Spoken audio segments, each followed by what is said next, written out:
අපි ඉන්නේ 4 වෙනි පාඩමේ. එතකොට අපි කතා කරමින් හිටියේ පුවත්පත් ආයතන සම්බන්ධයෙන් නේද? අපි එතකොට ඉගෙන ගත්තා පුවත්පත් ආයතන කොහොමද කියන්නේ මේක ජන මාධ්‍ය යටතේ තමයි වැටෙන්නේ. ඒතර ජන මාධ්‍ය වල මුද්‍රිත මාධ්‍ය පැත්තට තමයි පුවත්පත් ආයතන වැටෙන්නේ කියලා මේ ආදි වශයෙන් අපි මූලික වශයෙන් ඉගෙන ගත්තා. ඊට පස්සේ අපි ගිය සතියේ වෙනකොට පුවත්පත් ආයතනයක අභ්‍යන්තර ක්‍රියාකාරීත්වය සම්බන්ධයෙන් කතා කරා. එතකොට ඔයගලන්ට මතක ඇති මම වෙනම chart එකක තොරතුරු වගේක් ඔයගලන්ට ලබා දුන්නා. කොහොමද මේ ආයතනයක තියෙන මූලික සැකැස්ම කොයි වගේද කියලා. මේක අනිවාර්යෙන් මෙහෙමම කියලා නැහැ. එක එක ආයතනවල ඒ ආයතනයේ ස්වභාවය අනුව ඒ සංවිධාන ව්‍යුහය වෙනස් වෙන්න පුළුවන්. right? එතකොට මූලික වශයෙන් තමයි මේ අධ්‍යක්ෂක මණ්ඩලයේ සභාපතිගේ සහ අධ්‍යක්ෂක මණ්ඩලයේ ඉඳලා පල්ලෙහාට මේ අංශ ටික එන්නේ. right? එතකොට අපි මේක තමයි ආයතනික මට්ටමින් පුවත්පත් සමාගමක ආයතනික මට්ටමින් තියෙන්න පුළුවන් විදිය තමයි අපි මේ සතියේ හඳුන්වා ගත්තේ. එතකොට පුවත්පත් වල මේ වගේ ව්‍යුහයේ තිබුණාට අපිට අවශ්‍ය වෙන ප්‍රධාන කොටස් ටිකක් තියෙනවා පුවත්පත් වල ක්‍රියාකාරීත්වය පිළිබඳ හඳුනා ගැනීම. එතකොට අපි අද දවසේ ඒ මොනවද කියලා චුට්ටක් හඳුනාගෙන ඉන්නවා. අපිට ඊට කලින් මොකද්ද කතු වැකිය කියලා පොඩි නෝට් එකක් අපි දාගෙන ඉමු. ඔයගොල්ලෝ දන්නවද පුවත්පත්වල තියෙන කතු වැකිය කියන්නේ මොකද්ද කියලා? දැකලා තියෙනවද? බොහොමයක් පුවත්පත්වල ළමයි ගැටලුවක් නැහැ නේද? සවුන්ඩ් ඇහෙනව නේද? ඔව් සර් හොඳට ඇහෙනවා. right හරි. ඕනම පුවත්පතක ප්‍රධාන පුවත්පත්වල ඔයගොල්ලෝ පත්තරයක් අරන් බලන කතු වැකිය කියලා එකක් තියෙනවා. ඒ කියන්නේ ප්‍රධාන කතෘ විසින් තමයි එහෙම නැත්නම් ඒ කතෘ මණ්ඩලයක් ප්‍රකාශකයා වෙන්නත් පුළුවන්. අපි සාමාන්‍යයෙන් ගන්න ප්‍රධාන කතෘ කියලා. ප්‍රධාන කතෘ විසින් ඒ කියන්නේ දැන් අපි කියමු ඉරිදා පත්තරය කියලා. එදාට එයාගේ අදහසක් පළ කරනවා. right? මේක පොදුවේ ලියන්නේ. හැබැයි මේ කතු වැකියෙන් අපිට යම් අදහසක් ගන්න පුළුවන් ඒ පුවත්පත දරන මතය සම්බන්ධයෙන්. හරි? අපි කියන්නේ මේක තව ටිකක් මොකද්ද කියලා කල්පනා කරොත් එහෙම අපි කියමුකෝ ඒ පුවත්පත අපි කියන්නේ ජාතිකත්වයට පොඩ්ඩක් බර නම් right? එතකොට මේ කතු වැකියෙන් ඒක අපිට තේරෙනවා මේ පොඩ්ඩක් ජාතිකත්වයට බර පුවත්පතක් කියලා. එහෙම නැත්නම් අපි කියමුකෝ ටිකක් වෙන රටකට හරි වෙන ආයතනයකට හරි වෙන අංශයකට හරි වෙන දේශපාලන පක්ෂයකට හරි මොකට හරි පොඩ්ඩක් බර කියන්නේ ඒ පැත්තට පොඩ්ඩක් සපෝට් කරන පත්තරයක් කියලා. එහෙම වුණොත් එහෙම මේ කතු වැකිය අපිට කියවනකොට පොඩ්ඩක් තේරෙනවා මේගොල්ලෝ දරන මතය මොන වගේද කියලා. right? එතකොට කතු වැකිය කියන එක ඉතින් හරි ප්‍රධානයි ඕනම පුවත්පතක. right? අපි පොඩ්ඩක් කතු වැකිය කියන්නේ මොකක්ද කියලා චුට්ටක් ලියාගෙන ඉමු.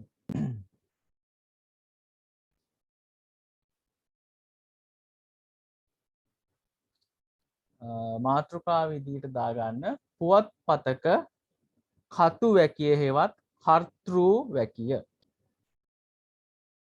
පුවත්පතක කතු වැකිය හේවත් කර්තෘ වැකිය.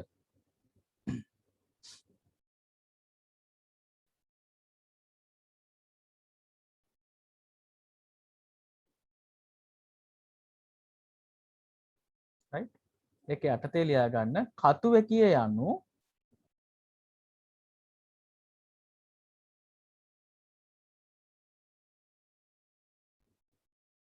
කතු වැකිය යනු පුවත්පතක ප්‍රධාන කර්තෘවරයා කතු වැකිය යනු පුවත්පතක ප්‍රධාන කර්තෘවරයා කමාවක් කතෘ මණ්ඩලය හෝ ප්‍රධාන කතෘවරයා කමාවක් කතෘ මණ්ඩලය හෝ ප්‍රකාශකයා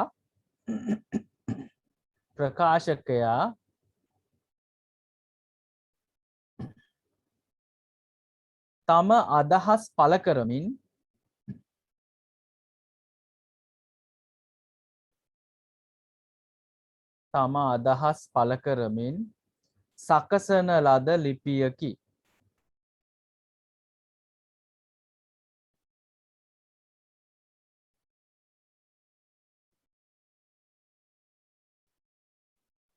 සකසන ලද ලිපියකි.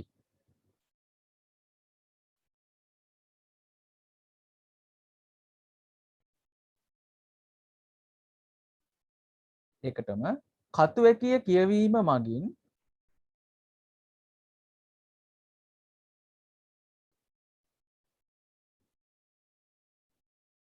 කතුවැකිය කියවීම මගින්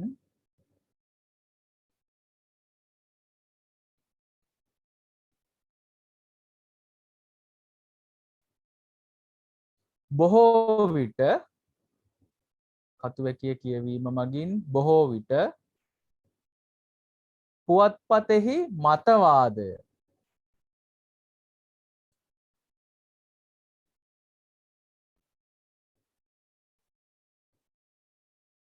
පුවත්පතෙහි මතවාදය පිළිබඳ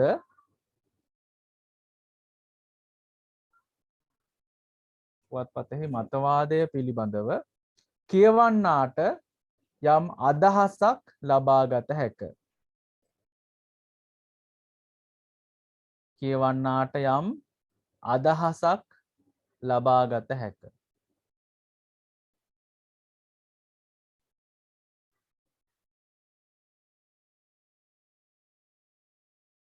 කියවන්නාට යම් අදහසක් ලබාගත හැක. එතකොට ඔයගොල්ලෝ පත්තරයක් අරගෙන කතුවැකිය බලන්න මොනවද කතුවැකියක තියෙන්නේ කියලා right. එතකොට කතුවැකිය ප්‍රධාන කතෘතුමා විසින් තමයි කරන්නේ. මේ කතෘතුමා කිව්වහම සමහර වෙලාවට මේක කතෘ මණ්ඩලයක් වෙන්නත් පුළුවන් විශාල පුවත්පතක නම් right. එහෙම නැත්නම් ප්‍රකාශකයාම කතෘ වෙන්නත් පුළුවන්. හැබැයි සාමාන්‍යයෙන් කතුවැකිය ප්‍රධාන කතෘ විසින් තමයි සිද්ධ කරන්නේ. එතකොට ඒක පත්තරේ තියෙන මතවාදය පිළිබඳ අපිට පොඩි අදහසක් ගන්න පුළුවන්. හරි. ඒක අතිරේකව මම ඔයගලන්ට කියලා දුන්න එකක්.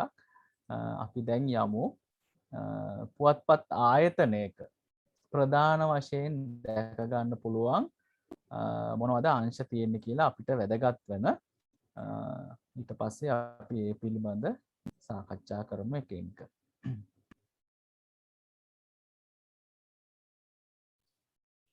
පුවත්පතක ප්‍රධාන අංශ විදියට අපිට ගන්න පුළුවන් ප්‍රධාන කතෘ, නියෝජ්‍ය කතෘ, ප්‍රවෘත්ති අංශය, සංස්කරණ අංශය, විශේෂාංග අංශය, ඡායාරූප අංශය, චිත්‍ර නිර්මාණ හා රූ රටා සැලසුම් අංශය, දැන්වීම් අංශය. මෙන්න මේ ආදී විදියට අපිට ප්‍රධාන අංශ කීපයක් හඳුනා ගන්න පුළුවන්. එතකොට සම්පූර්ණ පුවත්පත ඔයගොල්ලෝ ළඟට එනකොට මෙන්න මේ ප්‍රධාන අංශවල දායකත්වය මේ අංශ විතරක් නෙවෙයි තව තියෙනවා. හරිද? කොහොම වුණත් මේ ප්‍රධානම අංශ මෙන්න මේ ටිකෙන් තමයි දායකත්වය අපිට වැඩිපුරම ලැබෙන්නේ. එතකොට අපි කලින් කතා කරා වගේ ආයතන ප්‍රධානියෙක් ඉන්නවා ප්‍රධාන කතෘ විදියට. ඒ කියන්නේ පත්තරේ තියෙන පත්තරේ සිද්ධ වෙන ලියන දේවල් පත්තරේ පළ වෙන දේවල් සම්බන්ධයෙන් ප්‍රධාන කතෘ තමයි වග කියන්නේ. ඊට පස්සේ යාට පස්සේ ඉන්නවා නියෝජක කතෘ කෙනෙක්. මේ ආදී වශයෙන් ප්‍රවෘත්ති අංශ සංස්කරණ අංශ විදියට මෙහෙම ගොඩාක් අංශ තියෙනවා. මෙන්න මේ ප්‍රධාන වශයෙන් මෙන්න මේ අංශ ටික එකතු වෙලා තමයි මේ පුද්ගලයන් සහ අංශ ටික එකතු වෙලා තමයි පත්තරයක් අප වෙතට එන කාර්යභාරයේදී ඒ ප්‍රාදේශීය වාර්තාකරුවන්ගෙන් තොරතුරු ලබා ගැනීම, ප්‍රවෘත්ති ලබා ගැනීම, ඒවා සංස්කරණය කිරීම, ඡායාරූප එකතු කිරීම, චිත්‍ර එකතු කිරීම, රූ රටා දානවා නම් ඒ කියන්නේ සකසනවා නම් ලස්සනට ඒවා එකතු කිරීම, නැවත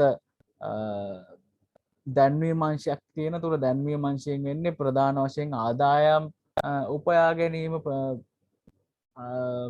ප්‍රවෘත්ති කියන්නේ පත්තර සමාගමට මේ ආදි වශයෙන් මෙන්න මේ අංශ කීපයක් එකතු වෙලා තමයි පුවත්පතක් අපි වෙතට එන කාර්යභාරයේදී ඒ සිද්ධිදාමය සිද්ධ වෙන්නේ, right? අපි එතකොට පළවෙනි මේක ඔගොල්ලෝ මාතෘකාව දාගන්න පුවත්පතක ප්‍රධාන අංශ කියලා. ඒකේ පළවෙනි එක ප්‍රධාන කර්තෘ.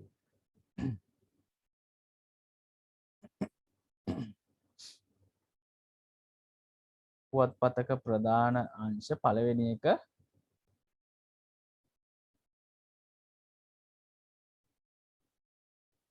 එක යටතේ පළවෙනි එක ප්‍රධාන කර්තෘ.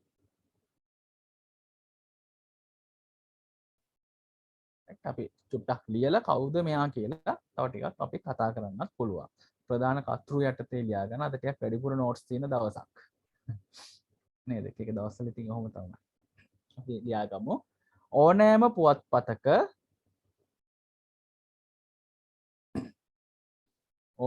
පුවත්පතක අන්තර්ගතය සහ ව්‍යුහය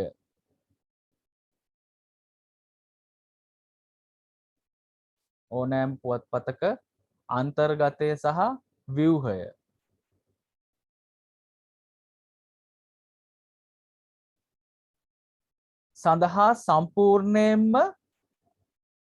සඳහා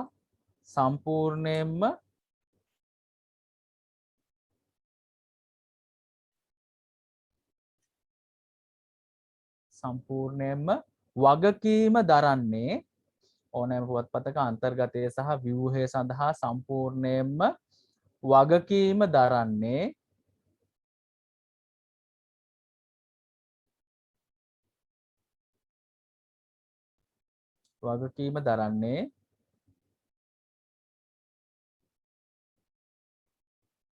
එම පුවත්පතෙහි ප්‍රධාන කතුවරයා වේ.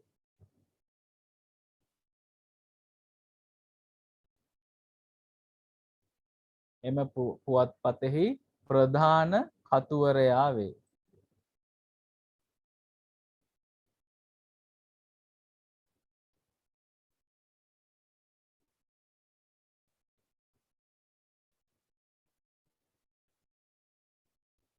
ඒ අනුව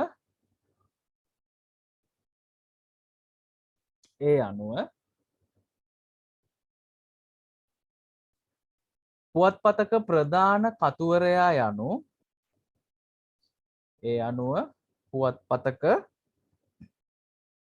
ප්‍රධාන කර්තෘවරයා යනු එහෙම නැත්නම් කතුවරයා යනු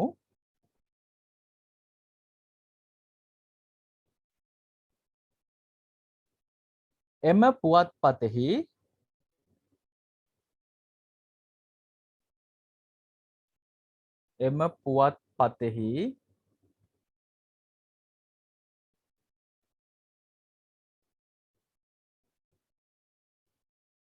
ප්‍රධාන මාධ්‍යවේදියා ලෙසද සැලකිය හැක. එම පුවත්පතෙහි ප්‍රධාන මාධ්‍යවේදියා ලෙසද සැලකිය හැක.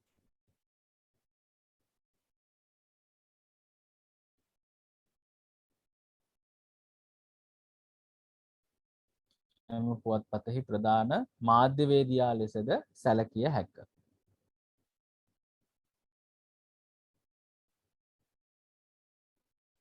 ඒකටම පුවත්පතෙහි කතුවැකිය හේවත්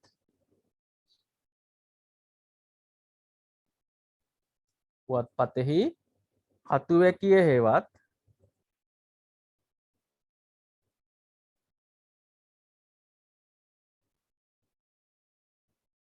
පුවත්පතෙහි කතුවැකිය හේවත් සංස්කාරක වැකිය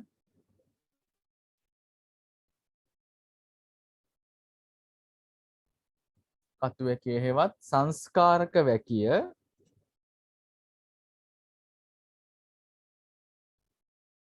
ලිවීමේ වගකීමද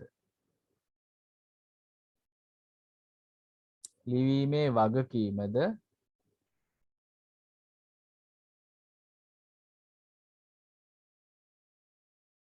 ලිවීමේ වගකීමද ප්‍රධාන කර්තෘ වෙත පැවරේ.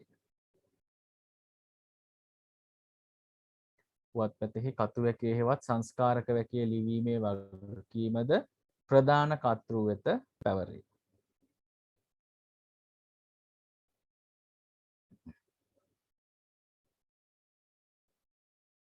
අලුත් ඡේදයකට ඇවිල්ලා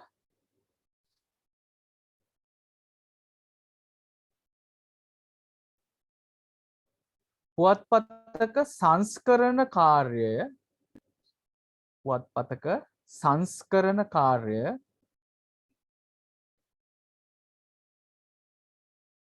පුවත්පතක සංස්කරණ කාර්ය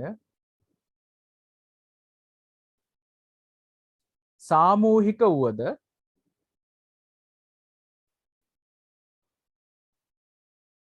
පුවත්පතක සංස්කරණ කාර්ය සාමූහික වුවද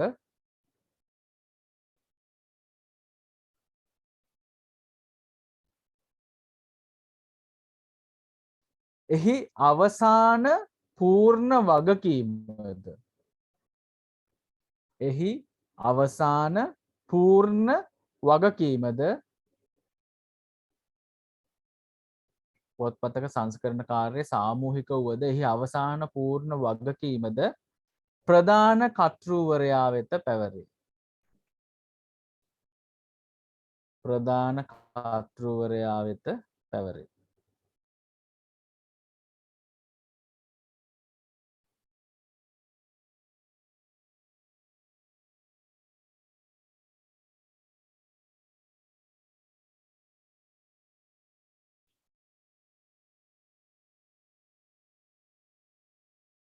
මෙහිදී විශේෂයෙන්ම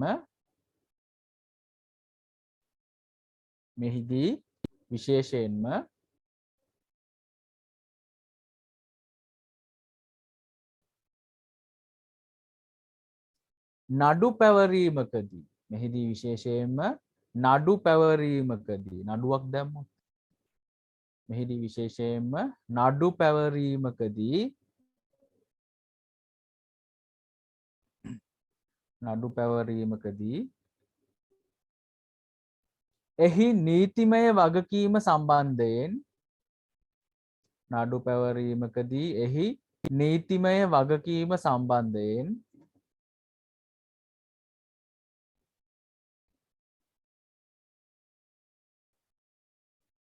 එහි නීතිමය වගකීම සම්බන්ධයෙන් ප්‍රධාන කර්තෘවරයා ඉතා වැදගත් වේ. ප්‍රධාන කර්තෘවරයා ඉතා වැදගත් වේ.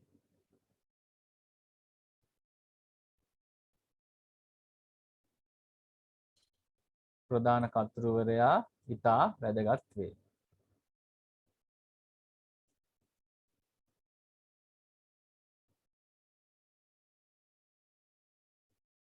උදාහරණයකට කිසියම්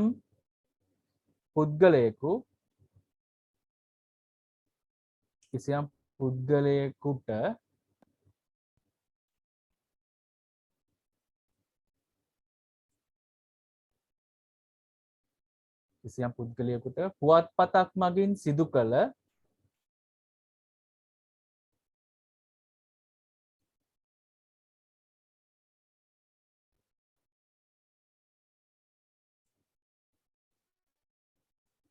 අපහාසයක් සම්බන්ධයෙන් නඩු පැවරීම. කිසියම් පුද්ගලයෙකුට පුවත්පතක් මගින් සිදු කළ අපහාසයක් සම්බන්ධයෙන් නඩු පැවරීම.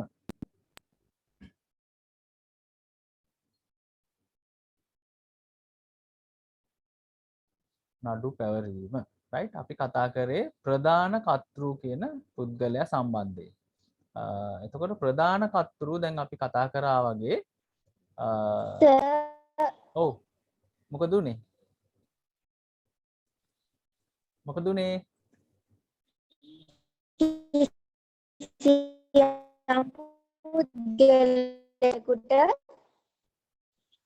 කිසියම් පුද්ගලයෙකුට පුවත්පතක් මගින් සිදු කළ අපහාසයක් සම්බන්ධයෙන් නඩු පැවරීම. උදාහරණයක් ලෙස කිසියම් පුද්ගලයෙකුට පුවත්පතක් මගින් සිදු කළ අපහාසයක් සම්බන්ධයෙන් නඩු පැවරීම.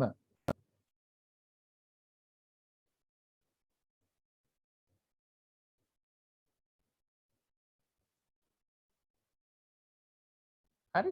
අපි ප්‍රධාන කර්තෘ සම්බන්ධයෙන් කතා කරමින් හිටියේ. ඒ කියන්නේ යා තමයි ඕනෑම පුවත්පතක ඒකේ තියෙන අන්තර්ගත ඒකේ පළවෙන දේවල් සම්බන්ධයෙන් ඒකේ ව්‍යුහය මොනවද ඒකේ තියෙන දේවල් සම්බන්ධයෙන් සම්පූර්ණයෙන් වගකීම පැවරෙන්නේ ප්‍රධාන කර්තෘට.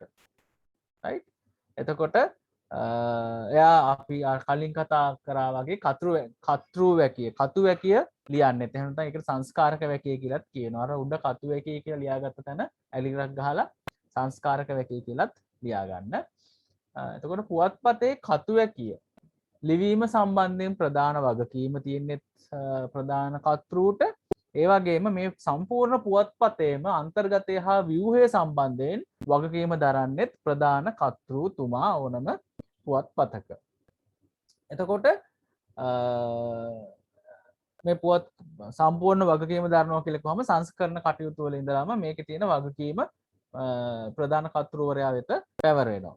එතකොට මේකේ තියෙන අපිට විශේෂත්වය කියලා දැනගන්න පුළුවන් වෙන්නේ අපි කියමුකෝ පත්තරයක පළ වුණු දෙයක් සම්බන්ධයෙන් කාට හරි හිතෙනවා. දැන් අපේ සකිත් මට හිතෙනවා පත්තරයක දාලා තියෙනවා එයාගේ නම දාලා මොකක් හරි කතාවක්. මොකක් හරි ප්‍රකාශයක්. එතකොට ඒක ලිව්වේ ප්‍රධාන කර්තෘතුමා නෙවෙයි. ඒක ලිව්වේ වාර්තාකරුවෙක්. right? හැබැයි දැන් සකිත් මට හිතුනොත් එහෙම අපහාසයක් සිද්ධ වුණා කියලා ඒකෙන් එයා ඒ කියන්නේ ඒ දාපු වාක්‍ය එහෙම නැත්නම් ඒ ප්‍රකාශයෙන් හින්දා සකිත් මට හිතුනොත් එහෙම මට අපහාසයක් සිද්ධ වුණා කියලා මේක පිළිබඳ නඩු පැවරීමක් සිදු කරොත් right එතන ඒ නඩුවේදී අපහාස අපි කියනවා defamation cases කියලා අපහාස නඩු පිළිබඳ ඒ නඩුවේදී මෙතන අපහාසයක් සිද්ධ වුණා කියලා සකිත් මට ඔප්පු වුණොත් එහෙම ඒකේ ප්‍රධාන වගකීම යන්නේ ඒ පත්තරේ ප්‍රධාන කර්තෘ වෙත. right? අර වාර්තාකරුවටත් වඩා කර්තෘගේ පැත්තට ලොකු බරක් යනවා. මොකද එයා තමයි ප්‍රධාන කර්තෘ ඒ පත්තරේ. right? එතකොට ප්‍රධාන කර්තෘ කියන්නේ බොහොම වගකීම් සහිත බැරෑරුම් රාජකාරියක් පුවත්පතක් සම්බන්ධයෙන් අපි කතා කරනකොට. අපි දෙවනියට කතා කරන්නේ නියෝජ්‍ය කර්තෘ. අපි දෙවෙනි එක විදිහට කතා කරන්නේ නියෝජ්‍ය කර්තෘ.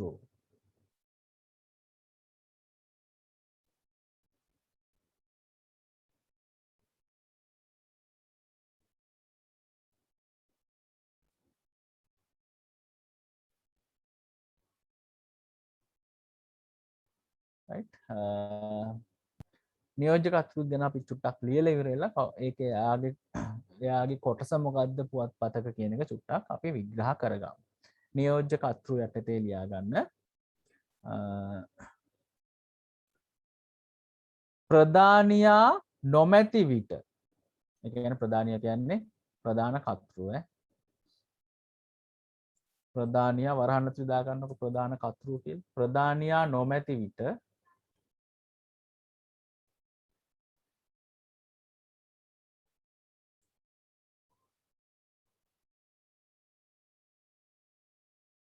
ඔහු වෙනුවෙන් ක්‍රියා කිරීම නියෝජ්‍ය කර්තෘවරයාගේ ප්‍රධාන වගකීමයි. ප්‍රධානියා නොමැති විට ඔහු වෙනුවෙන්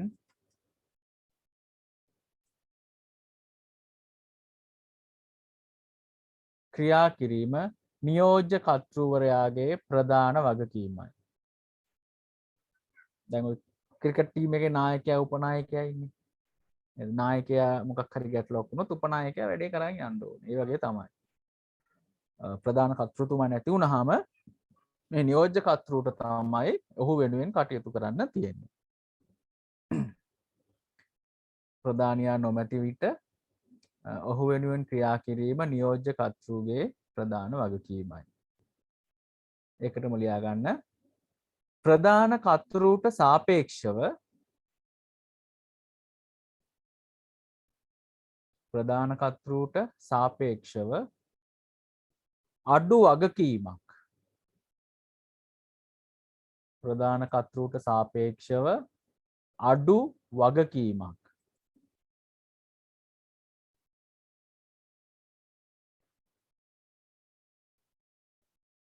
අඩු වගකීමක්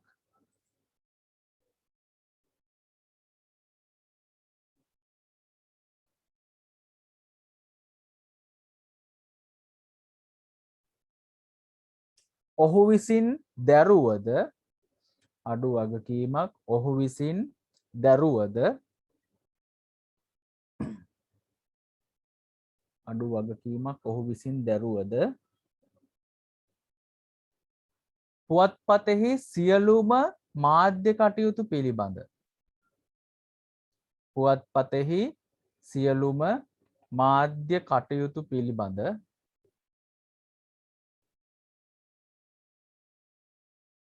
පුවත්පතෙහි සියලුම මාධ්‍ය කටයුතු පිළිබඳව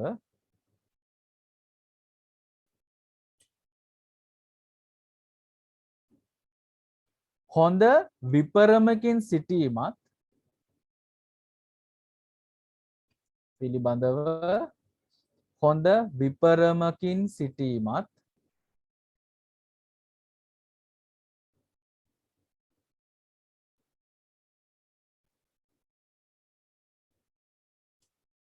හොඳ විපරමකින් සිටීමත් අවශ්‍ය අවස්ථාවන්හිදී අවශ්‍ය අවස්ථාවන්හිදී අවශ්‍ය අවස්ථාවන්හිදී සුදුසු ක්‍රියාමාර්ග ගැනීමත් යනාදිය අවශ්‍ය අවස්ථාවන්හිදී සුදුසු ක්‍රියාමාර්ග ගැනීමත් යනාදිය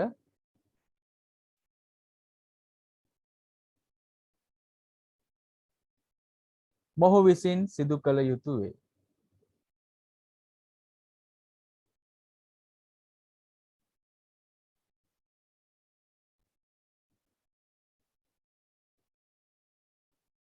මොහු විසින් සිදු කළ යුතු වේ.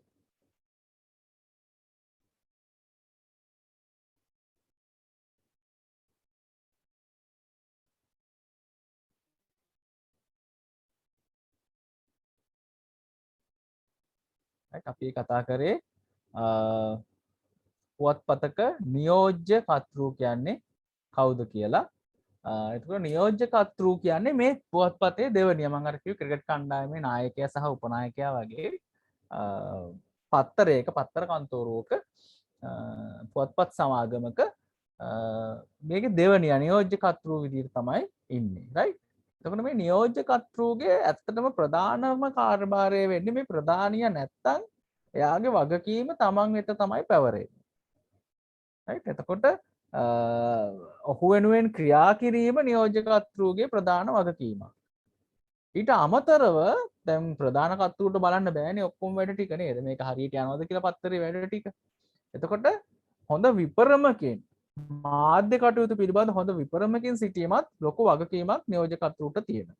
ඊට අමතරව ඒ අවස්ථාවන්හිදී සුදුසු ක්‍රියාමාර්ග ගන්න එකත් ප්‍රධාන කර්තෘට තියෙන කාර්යභාරයක් විදිහට අපිට ගන්න පුළුවන්. හැබැයි කොහොම වුණත් නියෝජ්‍ය කර්තෘට තියෙන කාර්යභාරයක් විදිහට ගන්න පුළුවන්. හැබැයි කොහොම වුණත් ප්‍රධාන කර්තෘට යටින් තමයි මේ නියෝජ්‍ය කර්තෘ ඉන්නේ. එතකොට ප්‍රධාන කර්තෘට ඉහළින් එහාට වැඩ කරන්න බෑ.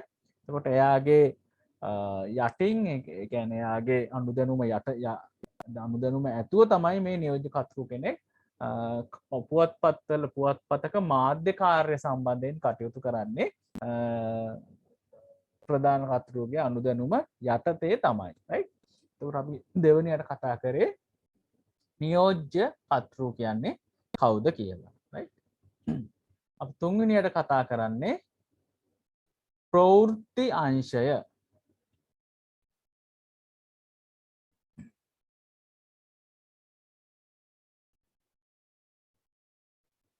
ප්‍රවෘත්ති අංශය.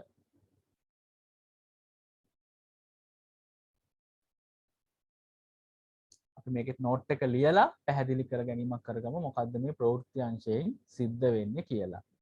ප්‍රවෘත්ති අංශය යටතේ ලියා ගන්න. පුවත්පතක වැදගත්ම අංශයක් වේ. පුවත්පතක වැදගත්ම අංශයක් වේ.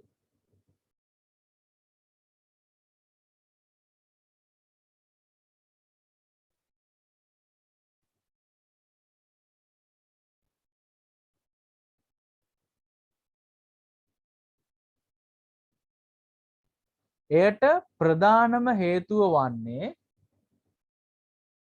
පුවත්පතක වැදගත්ම අංශයක් වේ. එයට ප්‍රධානම හේතුව වන්නේ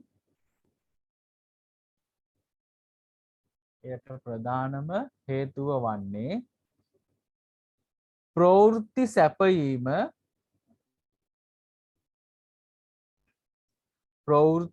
සැපයීම පුවත්පතක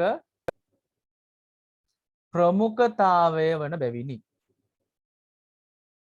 එයට ප්‍රධාන හේතුව වන්නේ ප්‍රවෘත්ති සැපයීම පුවත්පතක ප්‍රමුඛතාවය වන බැවිනි.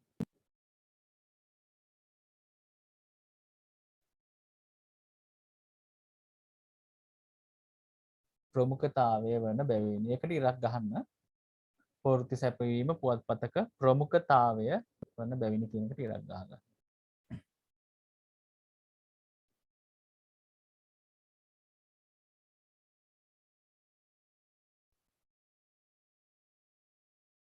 right? ඒකටම ලියා ගන්න.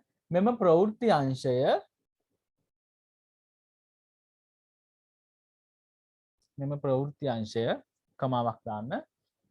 දේශීය පුවත්. මෙම ප්‍රවෘත්ති අංශයේ කමාවක් දාලා දේශීය පුවත් වරහන් ඇතුලේ ප්‍රාදේශීය පුවත් ලෙසද හඳුන්වයි. වරහන් ඇතුලේ ප්‍රාදේශීය පුවත් ලෙසද හඳුන්වයි. මෙම ප්‍රවෘත්ති අංශයේ කමාවක් දැම්මා දේශීය පුවත් වරහන් ඇතුලේ ප්‍රාදේශීය පුවත් ලෙසද හඳුන්වයි. වරහන වහන්න. මෙම ප්‍රවෘත්ති අංශයේ දේශීය පුවත් වරහණක් ඇතුලේ අපි ලියුව ප්‍රාදේශීය පුවත් ලෙස හඳුන්වයි කියලා සහ විදේශීය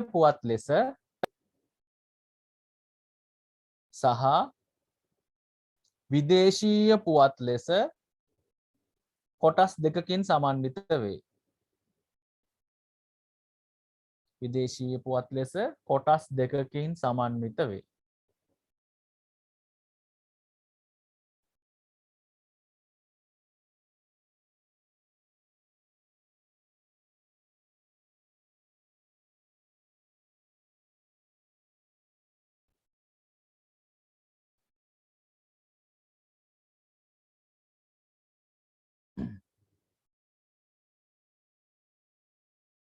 ඒකටම විදේශීය පුවත් ලෙස කොටස් දෙකකින් සමන්විත වේ. ඒකටම වඩාත් ප්‍රචලිත මහා පරිමාණ පුවත්පත් ආයතනවල වඩාත් ප්‍රචලිත මහා පරිමාණ පුවත්පත් ආයතනවල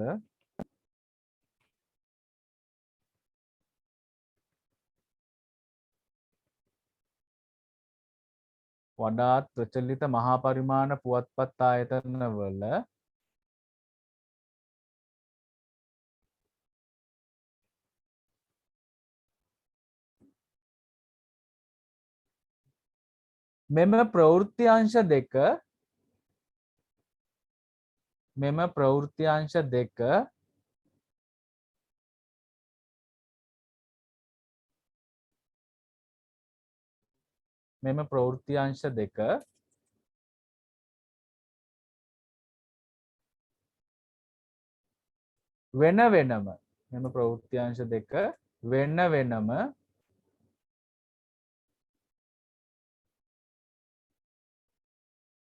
මෙම ප්‍රවෘත්ති අංශ දෙක වෙන වෙනම විශාල අංශ දෙකක් ලෙස ක්‍රියාත්මක වේ. විශාල අංශ දෙකක් ලෙස ක්‍රියාත්මක වේ.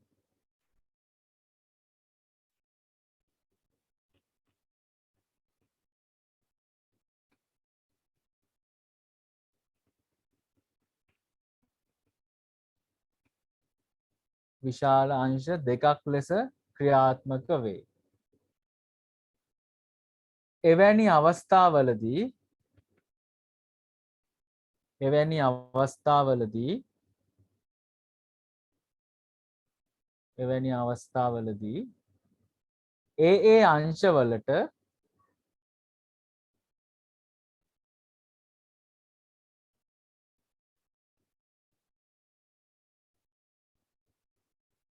එවැනි අවස්ථාවලදී ඒ අංශවලට විදේශීය හා දේශීය ප්‍රවෘත්ති සංස්කාරක කතෘ ලෙස ඒ අංශවලට විදේශීය හා එවැනි අවස්ථාවලදී ඒ අංශවලට විදේශීය හා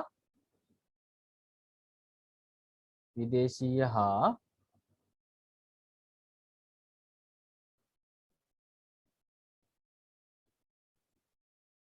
විදේශීය හා දේශීය ප්‍රවෘත්ති සංස්කාරක දේශීය ප්‍රවෘත්ති සංස්කාරක කතෘ ලෙස විදේශීය හා දේශීය ප්‍රවෘත්ති සංස්කාරක කතෘ ලෙස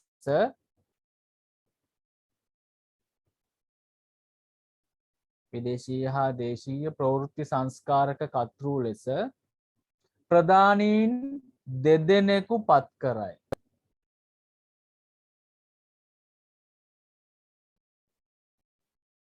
ප්‍රධානීන් දෙදෙනෙකු පත් කරයි.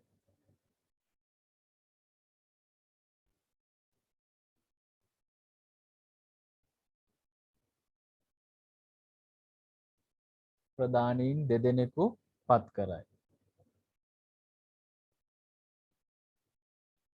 අලුත් ඡේදයකට ඇවිල්ලා පුවත්පත් ආයතනවල අලුත් ඡේදකින් පුවත්පත් ආයතනවල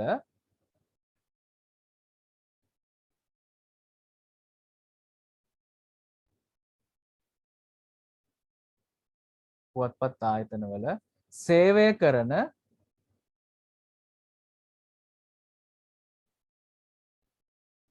පුවත්පත් ආයතනවල සේවය කරන ස්ථිර තනතුරු දරන වාර්තාකරුවන්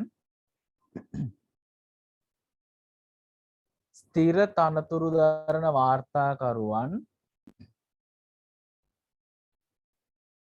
ස්ථිර තනතුරු දරන වාර්තාකරුවන් මාණ්ඩලික වාර්තාකරුවන් ලෙස හැඳින්වේ.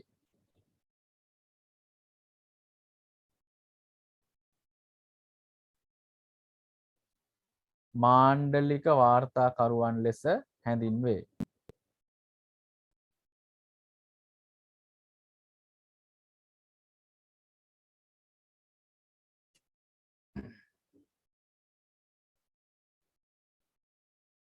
පොත්පත් ආයතනවල සේවය කරන ස්ථිර තනතුරු දරන වාර්තාකරුවන් මාණ්ඩලික වාර්තාකරුවන් ලෙස හැඳින්වේ.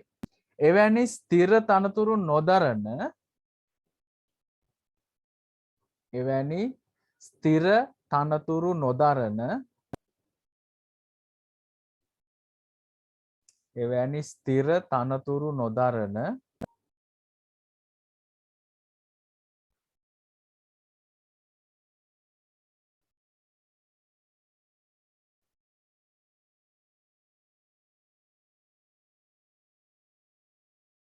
එවැනි ස්ථිර තනතුරු නොදරන ප්‍රාදේශීය වශයෙන් ප්‍රවෘත්ති ලබා දෙන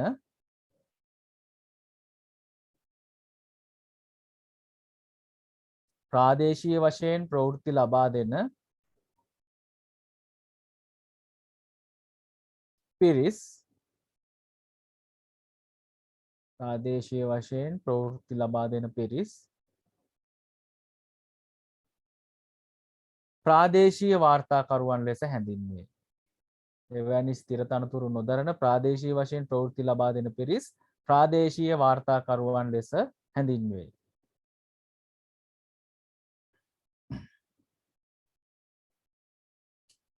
එවැනි වාර්තාකරුවන් එවැනි වාර්තාකරුවන් එවැනි වාර්තාකරුවන් එක් එක් පුවත්පත් සඳහා එක් එක් පුවත්පත් සඳහා ප්‍රවෘත්ති සපයන සහ එක් එක් පුවත්පත් සඳහා ප්‍රවෘත්ති සපයන සහ එවැනි වාර්තාකරුවන් එක් එක් පුවත්පත් සඳහා ප්‍රවෘත්ති සපයන සහ සමූහ වශයෙන්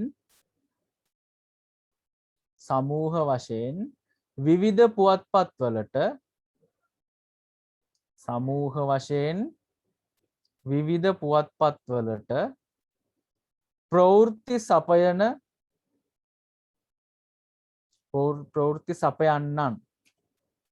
විවිධ පුවත්පත්වලට ප්‍රවෘත්ති සපයන්නන්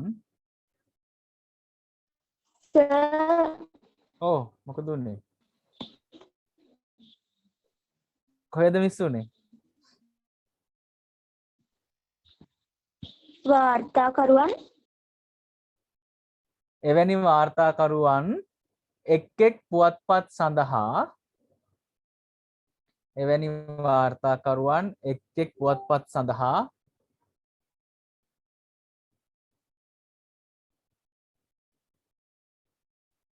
එක් එක් පුවත්පත් සඳහා ප්‍රවෘත්ති සපයන හා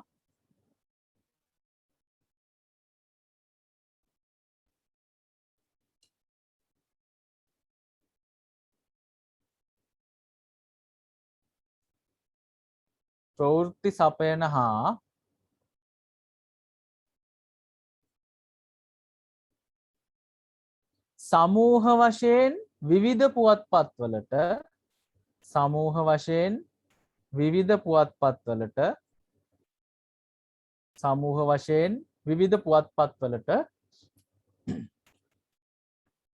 සමූහ වශයෙන් විවිධ පුවත්පත්වලට ප්‍රවෘත්ති සපයන්නන්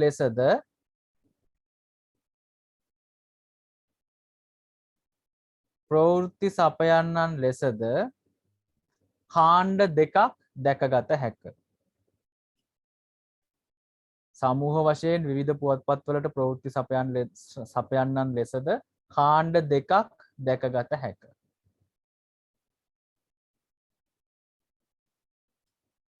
හරි. අපි කතා කරේ ප්‍රවෘත්ති අංශය සම්බන්ධයෙන්. right? ඒ කියන්නේ පුවත්පතක ඕනෑම පුවත්පතක වැදගත්ම අංශයක් විදිහට අපිට ගන්න පුළුවන් ප්‍රවෘත්ති සපයන අංශය එහෙම නැත්නම් ප්‍රවෘත්ති අංශය. මොකද මේගොල්ලෝ තමයි පුවත්පතක ප්‍රධාන කාර්යයක්නේ. අපි පුවත්පතක් ගන්න ප්‍රවෘත්ති ටිකක් බලන්නේ නේද? මොනවද රටේ තොටේ උනේ කියලා බලන්න කියලානේ ගන්න අපි පුවත්පතක්. එතකොට ප්‍රවෘත්ති කියන එක හරි වැදගත් පුවත්පතක. එතකොට මේ ප්‍රවෘත්ති අංශයේ හින්දා වැදගත් විශාල වැදගත්කමක් දරනවා පුවත්පත් ආයතනයක. ඉතින් මෙන්න මේ පුවත්පත් ආයතනයක තියෙන ප්‍රවෘත්ති අංශයේ ප්‍රධාන කොටස් දෙකක් දැක ගන්න පුළුවන්. ඒක පොඩි පුවත්පතක් නම් දේශීය සහ විදේශීය අංශය කියන දෙකම දෙස් විදෙස් පුවත් කියලා කියන්නේ අපිනේ. රටේ තියෙන පුවත් සහ පිට රටවල් වල තියෙන පුවත්. එතකොට ඕක එක අංශයක් විදියට වෙන වෙනම වැඩ කරාට එක අංශයක් විදියට තියෙනවා පොඩි පුවත්පත්වල. ලොකු පුවත්පත් තියෙනවානේ. ගොඩක් print කරන ඒවා රට පුරාම බෙදා හරින ඒවා. එතකොට ඒ වගේ ඒවයි දේශීය අංශය සහ විදේශීය අංශය, ඒ කියන්නේ විදේශීය පුවත් සහ විදේශීය පුවත් ලෙස අංශ දෙකක් මේක යටතේම තියෙනවා. ඒකට අපි කතා කරා වගේ ඒකේ එතකොට ඒ අංශ ප්‍රධානීන් දෙන්නෙකුත් මේ අංශවල වැඩ කරනවා. එතකොට ඒගොල්ලන්ට අපි කියනවා එක්කෝ දේශීය ප්‍රවෘත්ති සංස්කාරක කර්තෘ එහෙම නැත්නම් විදේශීය ප්‍රවෘත්ති සංස්කාරක කර්තෘ කියලා අපි සඳහන් කරනවා. right?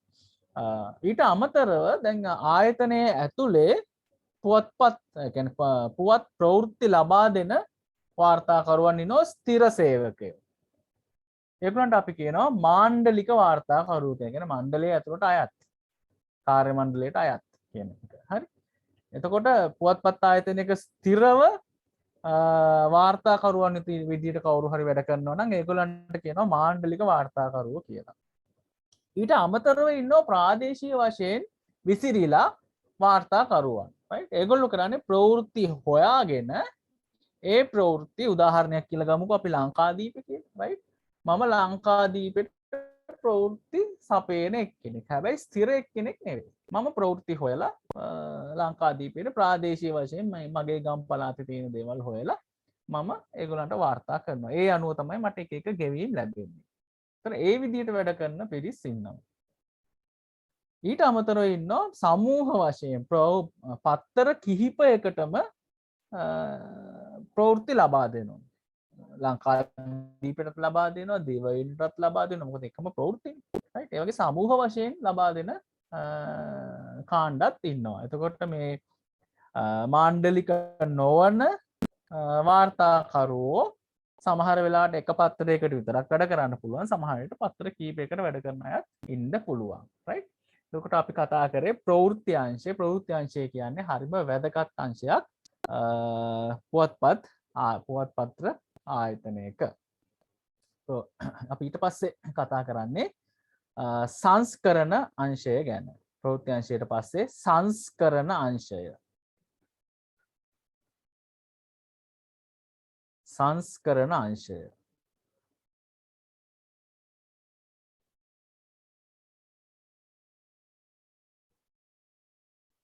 සංස්කරණ අංශය යටතේ ලියා ගන්න. අද ටිකක් ඉතින් නෝට් එක තියෙනවා. ඒක යටතේ පුවත්පත්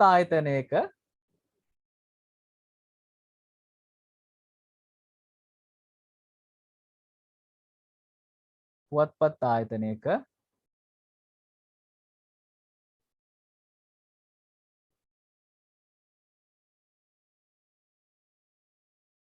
තවත් වැදගත් අංශයක් වේ. තවත් වැදගත් අංශයක් වේ.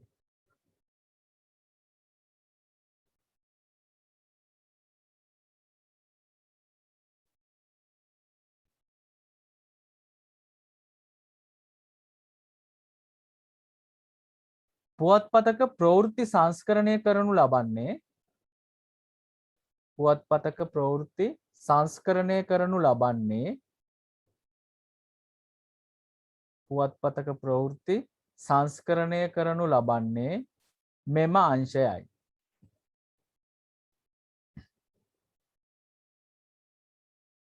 පුවත්පතක ප්‍රවෘත්ති සංස්කරණය කරනු ලබන්නේ මෙම අංශයයි.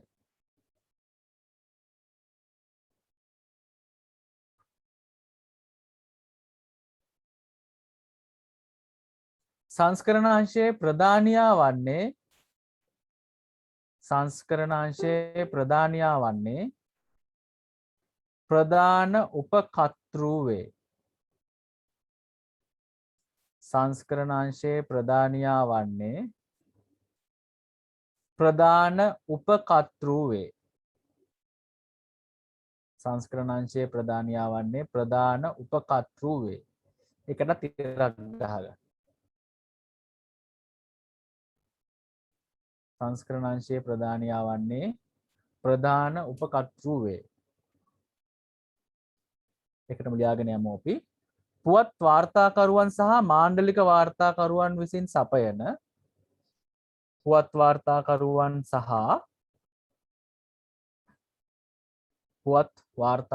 සහ මාණ්ඩලික වාර්තාකරුවන් විසින් සපයන පුවත් වාර්තාකරුවන් සහ මාණ්ඩලික වාර්තාකරුවන් විසින් සපයන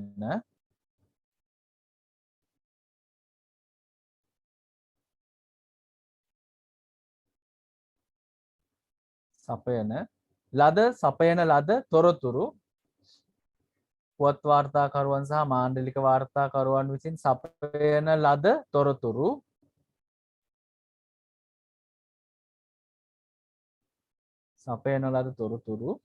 ප්‍රවෘත්තියක් ලෙස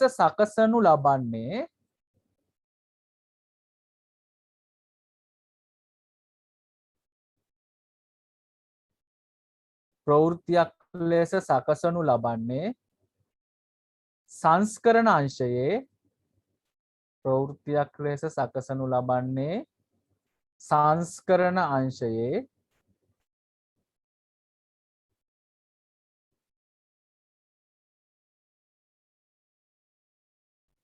උපකතුවරුන් වේ.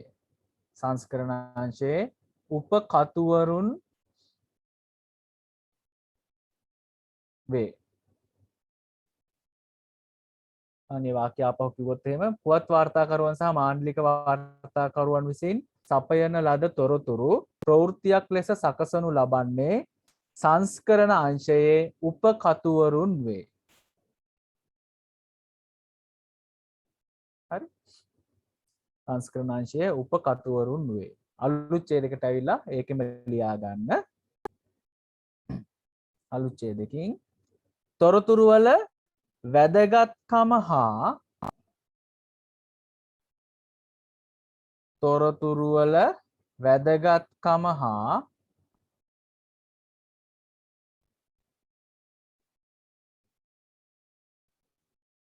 තොරතුරු වල වැදගත්කම හා ඒ පිටුවල ඇති ඉඩකඩ අනුව තොරතුරු වල වැදගත්කම හා ඒ පිටුවල ඇති ඉඩකඩ අනුව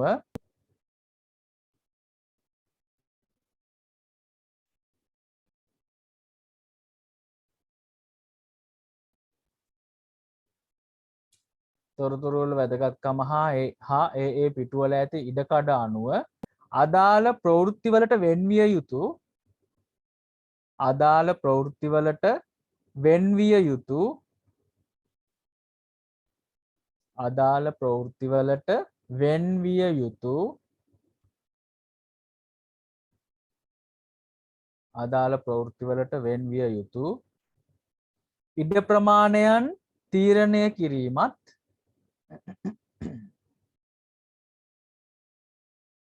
ඉඩ ප්‍රමාණයන් තීරණය කිරීමත්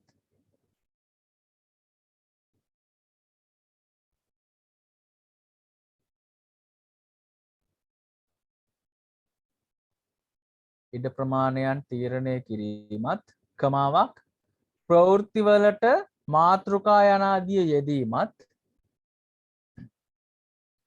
ප්‍රවෘත්තිවලට මාතෘකා යනාදිය යෙදීමත් වෙන්විය යුතු ඉඩ ප්‍රමාණයන් තීරණය කිරීමත් කමා ප්‍රවෘත්තිවලට මාතෘකා යනාදිය යෙදීමත් මෙම අංශයේ ප්‍රධාන කාර්යභාරයක් ලෙස හඳුනාගත හැක. මෙම අංශයේ ප්‍රධාන කාර්යභාරයක් ලෙස හඳුනාගත හැක.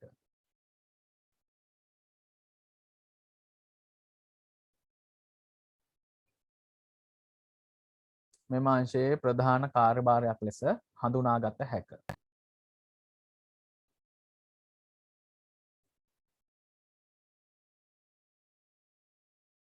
හරි අපි කතා කරේ සංස්කරණ අංශය. තවත් වැදගත් අංශයක් පත්තර කන්තරුවක නැත්නම් පුවත්පත් සමාගමක right.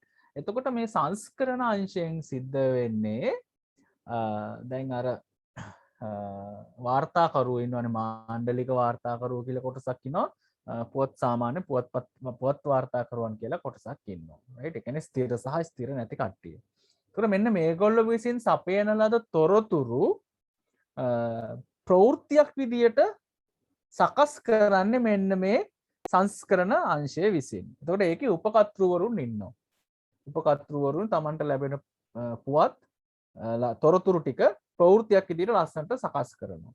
එතකොට මේකේ ප්‍රධානියෙක් ඉන්නවා අංශ ප්‍රධානියෙක්. එයාට කියනවා අපි ප්‍රධාන උපකර්තෘ කියලා. එයාගේ යටතේ උපකර්තෘවරුන් ඉන්නවා ප්‍රධාන උපකර්තෘ යටතේ. එතකොට මේගොල්ලෝ ප්‍රවෘත්ති විදියට මේක සකස් කරනවා සංස්කරණය කරනවා. එතකොට ඒක සැකසෙන්නේ ප්‍රවෘත්තිවල තියෙන වැදගත්කම. දැන් පළවෙනි පිටුවේ දාන්නේ නැහනේ විදේශ පුවත් වගේ දේවල් නේද? ටික වැදගත් ඒවානේ පළවෙනි පිටුවට එන්නේ. එතකොට ඒ වගේ තොරතුරු වල තියෙන වැදගත්කම සහ ඒ පිටුවල තියෙන ඉඩකඩ යනාදී හොඳට බලලා මේ ඒවා අනුව මේක සංස්කරණය කිරීම තමයි කියන්නේ ඒකට අවශ්‍ය කරන ඉඩ ප්‍රමාණයන් සැකසීම තමයි මේ සංස්කරණ අංශයෙන් සිද්ධ වෙන්නේ. ඊට අමතරව ඒ සකසන ලද ප්‍රවෘත්ති වලට මාතෘකා යෙදීම වගේ දේවලුත් අර ප්‍රවෘත්ති වලට දාන්නේ ලස්සන මාතෘකානේ නේද? දෙන්නෙක් මරුට ඒ වගේ ඒවානේ දාන්නේ අමුතු ඒවානේ දාන්නේ. ප්‍රවෘත්ති වලට කියන්නේ එතකොට අර කැපිලා පේන මාතෘකා වගේ දේවල් සකසන්නෙත් මේ සංස්කරණ අංශයෙන් තමයි right එතකොට මේකත් පුවත්පත් ආයතනයක ප්‍රධාන අංශයක් විදිහට අපිට හඳුනා ගන්න පුළුවන් සංස්කරණ අංශය කියන එක. මහන්සිද නෝට් ටිකක් වැඩි අදනේ right අපි ඊළඟට ලියන්නේ විශේෂාංග අංශය. විශේෂාංග අංශය අපි ලියලා ඉවර වෙලා එක ගැන චුට්ටක් කතා කරමු. විශේෂාංග අංශය යටතේ ලියා ගන්න. ප්‍රවෘත්ති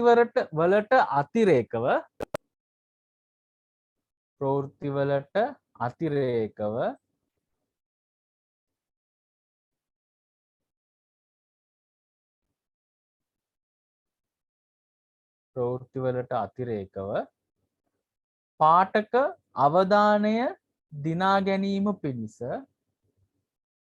පාඨක අවධානය දිනා ගැනීම පිණිස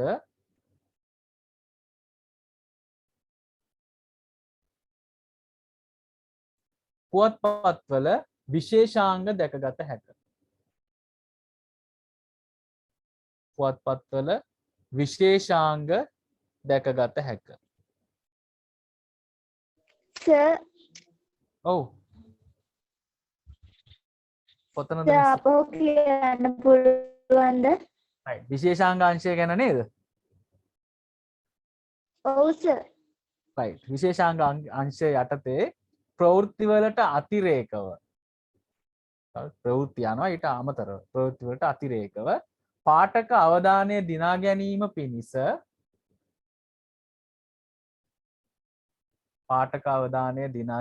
පිණිස පුවත්පත්වල විශේෂාංග දැකගත හැක. පුවත්පත්වල විශේෂාංග දැකගත හැක.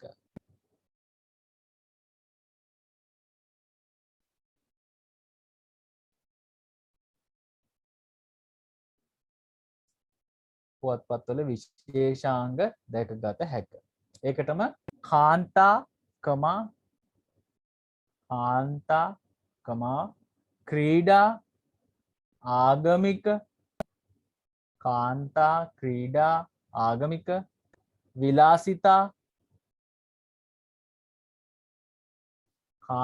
ක්‍රීඩා ආගමික විලාසිතා සාහිත්‍ය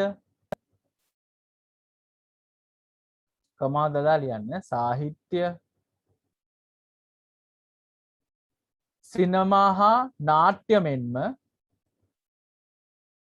සිනමා හා නාට්‍ය මෙන්ම කාටූන්ද මෙම විශේෂාංග පිටුවලට අයත් වේ.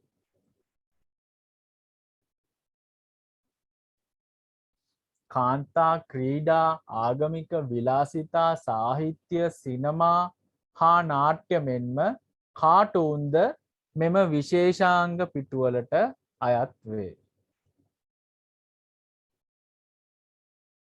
විශේෂාංග පිටුවලට අයත් වේ.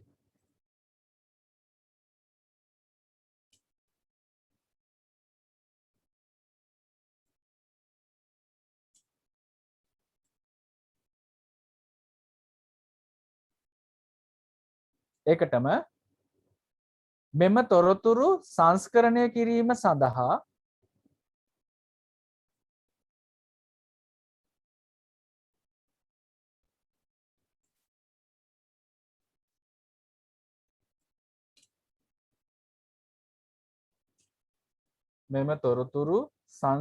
කිරීම සඳහා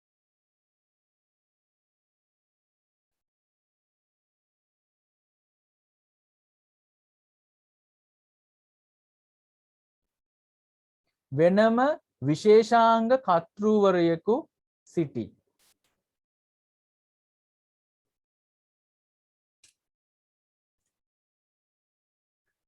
මෙම තොරතුරු සංස්කරණය කිරීම සඳහා වෙනම විශේෂාංග කර්තෘවරයෙකු සිටී. ඉරක් ගහගන්න ඒකට.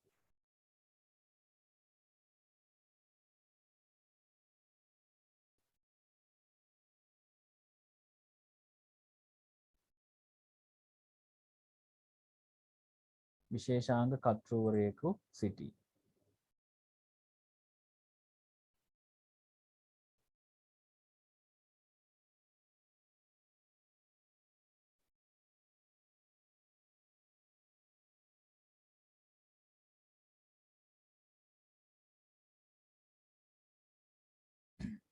එකටම එමෙන්ම පාඨකයන්ගේ අවධානය වැඩි කර ගැනීම සඳහා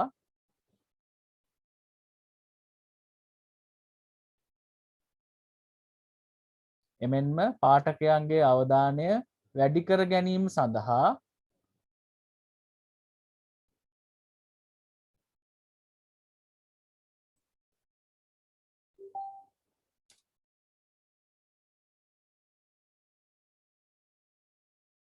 පාඨකයන්ගේ අවධානය වැඩි කර ගැනීම සඳහා විශේෂාංගවලට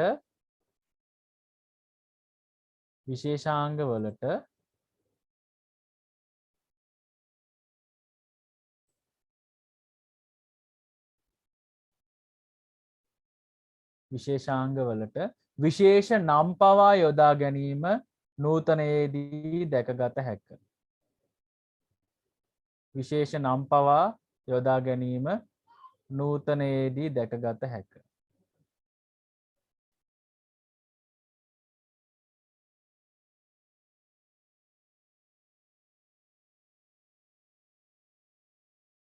විශේෂ නම් පවා යොදා ගැනීම නූතනයේදී දැකගත හැක. ඒ කියන්නේ ඔය ලස්සන නීවිත අනම්මනම් කියලා එක එක නම් දානවා. ඒ විශේෂාංග වලට තව ටිකක් ලස්සනට මිනිසුන්ගේ හිත දිනා ගන්න. එතකොට අපි ඔය සමහර වෙලාවට විශේෂාංග පිටුව තමයි ඉස්සෙල්ලාම අරන් බලන්නේ මේ පත්තරේ. පොඩි පත්තරේ කියලාත් ගන්නවා. පත්තරේ ඇතුලේ තියෙනවා, ඒ කියන්නේ ඇතුලේ තියෙනවා සාමාන්‍ය පිටුවලක් තියෙනවා විශේෂාංගයෙන්ම වෙනම අතිරේකයක් විදිහට සමහර වෙලාවට එනවා. ඒත් අපි ඒක අරන් සමහරලාට බලනවා. ඔකේ තියෙන එක එක ඔය වල්පල් තමයි තියෙන්නේ. හරි නිලියෝ ගැන. ඉතින් අපි මිනිස්සු කැමති ඒවා බලන්න. එතකොට අතිරේකව මිනිස්සුන්ගේ වැඩි අවධානයක් යොදා ගන්න තමයි ඒ වගේ ඒවා පාවිච්චි කරන්නේ. right? අපි කතා කරේ විශේෂාංග ගැන. එතකොට මේ විශේෂාංග වලටම තමයි මේ කාටුන් එහෙමත් අයත් වෙන්නේ. දැන් ඔයගොල්ලෝ පත්තරවල කාටුන් එහෙම දැකලා තියෙනවද? ඔව් සර්. right? අපි ඒවත් බලනවා නේද? පත්තරවල කාටුනුත් මේ හරි කැමැත්තෙන් අපි බලනවා. බලමු ඕගලන්ටත් කාටුන් එකක් දෙකක් විතර පෙන්නන්නම්. මේ තියෙන පත්තරවල මේ තියෙන ගියපු කාටුන්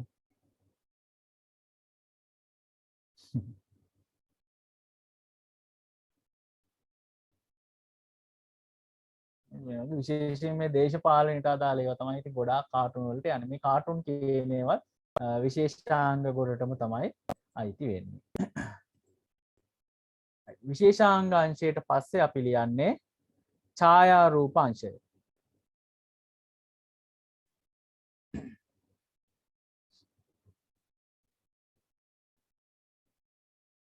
ඡායාරූප අංශය. ඒක යටතේ ප්‍රවෘත්ති වලට අදාළව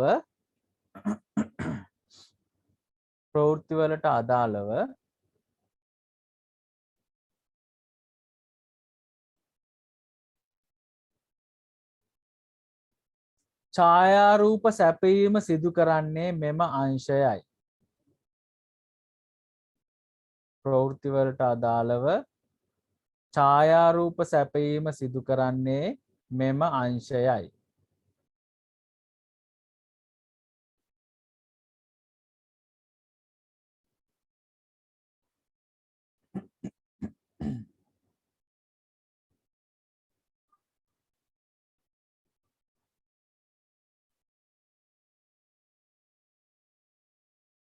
ඡායාරූප සැපයීම සිදු කරන්නේ මෙම අංශයයි. මෙම අංශයේ ප්‍රධානියා ඡායාරූප කර්තෘ වේ. මෙම අංශයේ ප්‍රධානියා ඡායාරූප කර්තෘ වේ. ඒකටත් තිරක් ගහගන්න.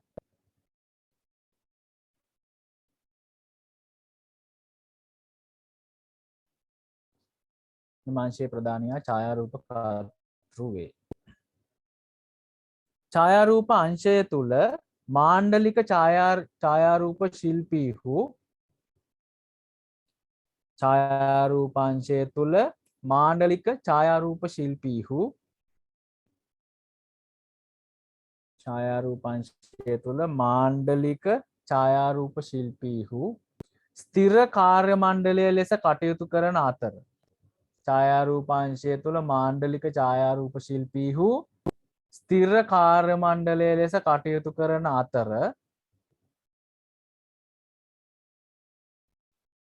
ස්ථිර කාර්ය මණ්ඩලය ලෙස කටයුතු කරන අතර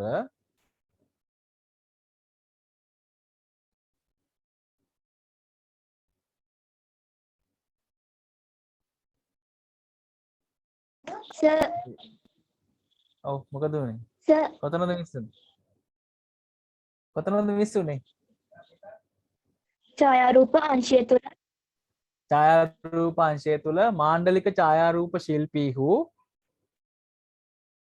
ඡායාරූපාංශය තුල මාණ්ඩලික ඡායාරූප ශිල්පීහු ස්ථිර කාර්ය මණ්ඩලය ලෙස කටයුතු කරන අතර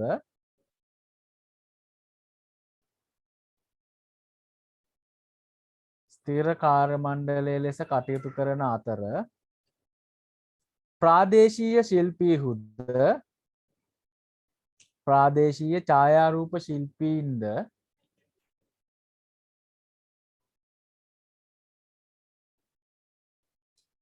ප්‍රාදේශීය ඡායාරූප ශිල්පීන්ද මෙම අංශයට ඡායාරූප සපයති. මෙම අංශයට ඡායාරූප සපයති.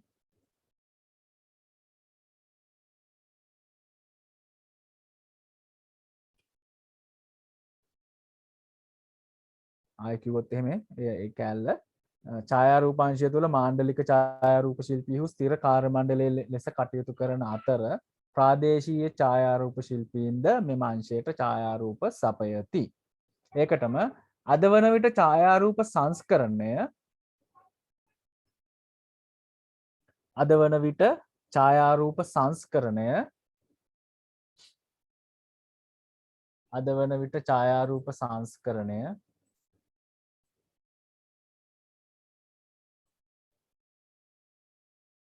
අද වන විට ඡායාරූප සංස්කරණය පරිගණක තාක්ෂණයට සම්බන්ධ කරමින් පරිගණක තාක්ෂණයට සම්බන්ධ කරමින් පරිගණක තාක්ෂණයට සම්බන්ධ කරමින් ඉතාමත් දියුණු මට්ටමකින් සිදු කරනු ලබයි. පරිගණක තාක්ෂණයට සම්බන්ධ කරමින් ඉතාමත් දියුණු මට්ටමකින් සිදු කරනු ලබයි. අද වන විට ඡායාරූප සංස්කරණය පරිගණක තාක්ෂණයට සම්බන්ධ කරමින් ඉතාමත් දියුණු මට්ටමකින් සිදු කරනු ලබයි.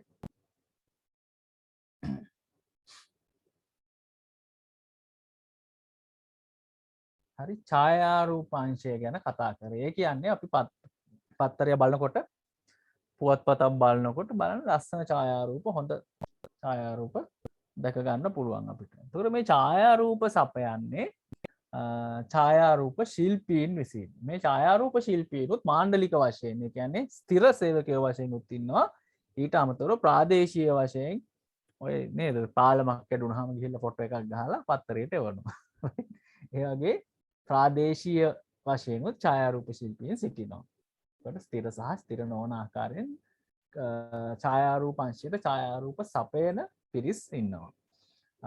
එතකොට අද වෙන විට මේක බොහොම ඉහළ මට්ටමකින් පරිගණක තාක්ෂණයක් පාවිච්චි කරලා බොහොම ඉහළ මට්ටමකින් ඡායාරූප සැකසීම සිද්ධ වෙනවා පත්තරවල. රයිට්.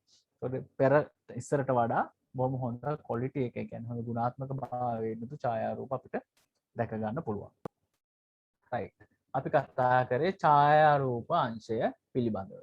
අපි ඊළඟට කතා කරන්නේ චිත්‍ර නිර්මාණ හා රූ රටා සැලසුම් අංශය. චිත්‍ර නිර්මාණ හා රූ රටා සැලසුම් අංශය. චිත්‍ර නිර්මාණ හා රූ රටා සැලසුම් අංශය. චිත්‍ර නිර්මාණ හා රූ රටා සැලසුම් අංශය. හරි. ලියන ඉවරයක් නෑ නේ අද. යන්තම් කාටුන් කෑලි දෙකක් පෙන්නුවා නේද? අද හොෝ ගාලා ලියනවා. තමයි ඉතින් එක දවස්වලට. රයිට්. අපි ලියාගමු චිත්‍ර නිර්මාණ හා රූ රටා සැලසුම් අංශය කියන්නේ මොකක්ද කියලා.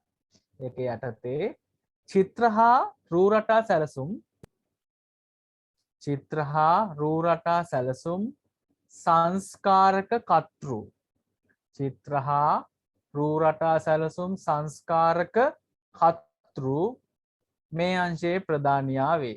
ඒකට ඉරක් ගහගන්න. චිත්‍ර හා රූ රටා සැලසුම් සංස්කාරක කර්තෘ මේ අංශයේ ප්‍රධානියා වේ. චිත්‍ර හා රූ රටා සැලසුම් සංස්කාරක කර්තෘ මේ අංශයේ ප්‍රධානියා වේ.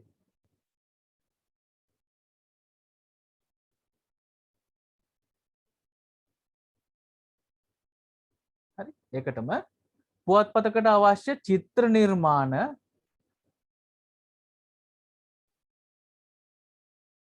පුවත්පතකට අවශ්‍ය චිත්‍ර නිර්මාණ මෙම අංශයේ චිත්‍ර නිර්මාණ ශිල්පීන් විසින් පුවත්පතකට අවශ්‍ය චිත්‍ර නිර්මාණ මෙම අංශයේ චිත්‍ර නිර්මාණ ශිල්පීන් විසින්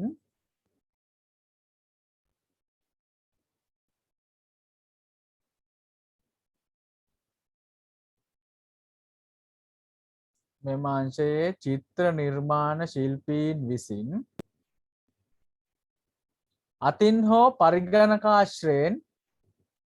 අතින් හෝ පරිගණකාශ්‍රයෙන් සිදු කරයි. අතින් හෝ පරිගණකාශ්‍රයෙන් සිදු කරයි.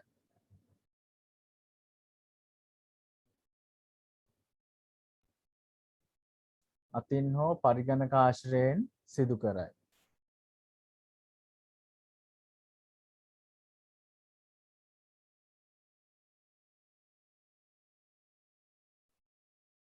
මෙම චිත්‍ර නිර්මාණ ශිල්පීන්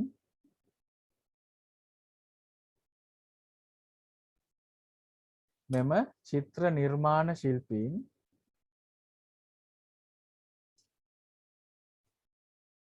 මෙම චිත්‍ර නිර්මාණ ශිල්පීන් ස්ථිර සේවකයින් මෙන්ම ස්ථිර සේවකයින් ලෙස මෙන්ම මෙම චිත්‍ර නිර්මාණ ශිල්පීන් ස්ථිර සේවකයින් ලෙස මෙන්ම ස්ථිර සේවකයින් ලෙස මෙන්ම බාහිරින් නිර්මාණ සපයන ශිල්පීන් ලෙසද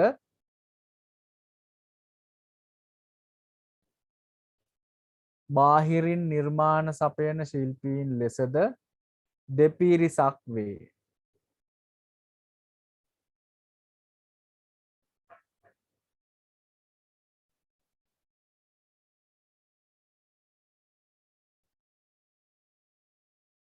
බාහිරින් නිර්මාණ සපයන ශිල්පීන් ලෙසද දෙපිරිසක් වේ.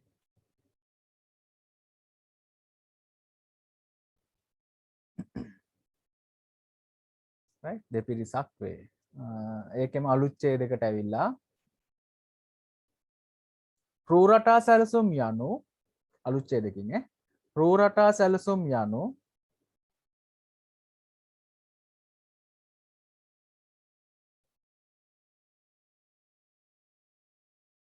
රූ රටා සැලසුම් යනු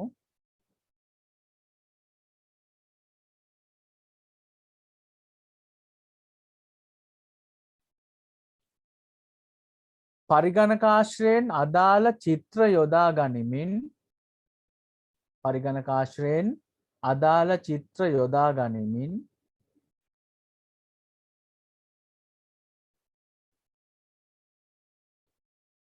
පරිගණක ආශ්‍රයෙන් අදාළ චිත්‍ර යොදා ගනිමින්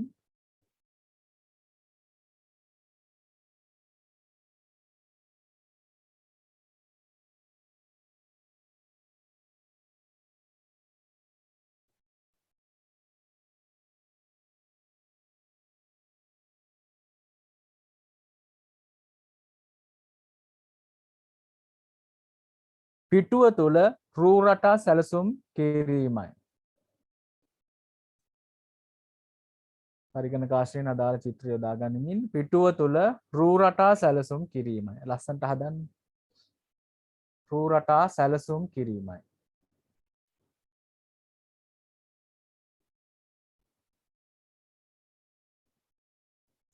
රූ රටා සැලසුම් කිරීමයි. කෙසේ වෙතත් බොහෝ විට රූ රටා සැලසුම් කරන පරිගණක නිර්මාණ ශිල්පීන් කෙසේ වෙතත් බොහෝ විට රූ රටා සැලසුම් කරන පරිගණක නිර්මාණ ශිල්පීන් කෙසේ වෙතත් බොහෝ විට රූ රටා සැලසුම් කරන පරිගණක නිර්මාණ ශිල්පීන්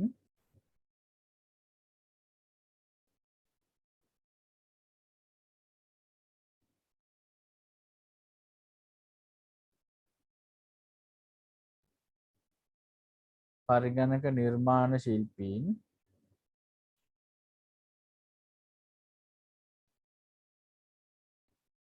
පුවත්පත් සමාගමේ අභ්‍යන්තර කාර්ය මණ්ඩලයට අයත් වේ. පුවත්පත් සමාගමේ අභ්‍යන්තර කාර්ය මණ්ඩලයට අයත් වේ. පුවත්පත් සමාගමේ අභ්‍යන්තර කාර්ය මණ්ඩලයට අයත් වේ. කෙසේ වෙතත් බොහෝ විට රූ රටා සැලසුම් කරන පරිගණක නිර්මාණ ශිල්පීන් පුවත්පත් සමාගමේ අභ්‍යන්තර කාර්ය මණ්ඩලයට අයත් වේ.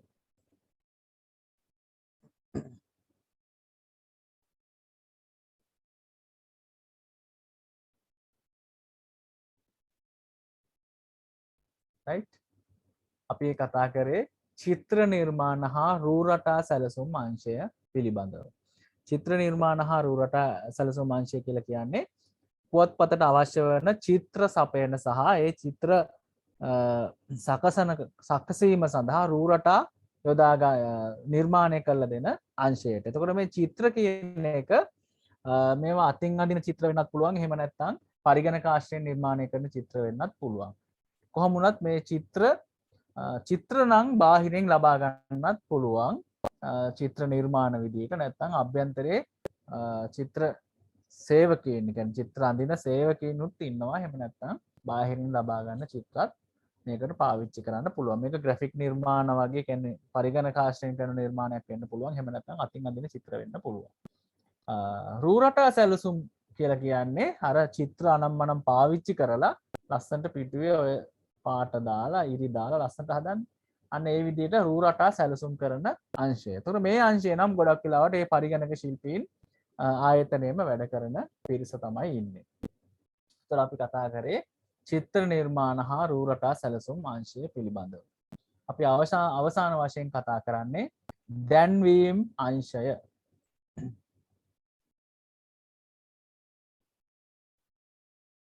දැන්වීම් අංශය.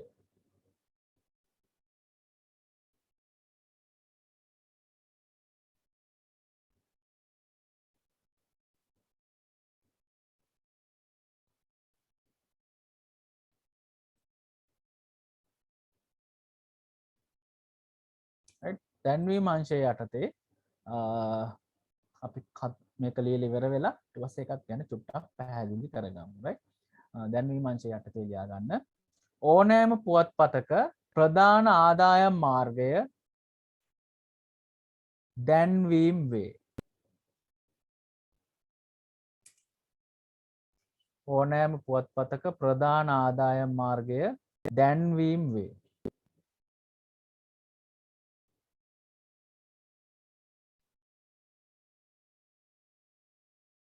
ඕනෑම පුවත්පතක ප්‍රධාන ආදායම් මාර්ගය දැන්වීම් වේ. එන පුවත්පත්වල තියෙන එක ඇඩ්ස් පිටු ගණන් තියෙනවත් තියෙනවා. ඒකටම ලියා ගන්න කාලීන වැදගත්කම කමාවක් කාලීන වැදගත්කම කමාවක්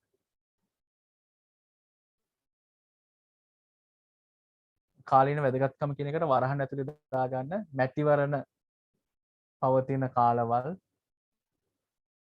වගේ කාලීන වැදගත්කම කියලා කියන්නේ මැතිවරණ පවත්වන කාලවල් වැනි මැතිවරණ පවත්වන කාලවල් වැනි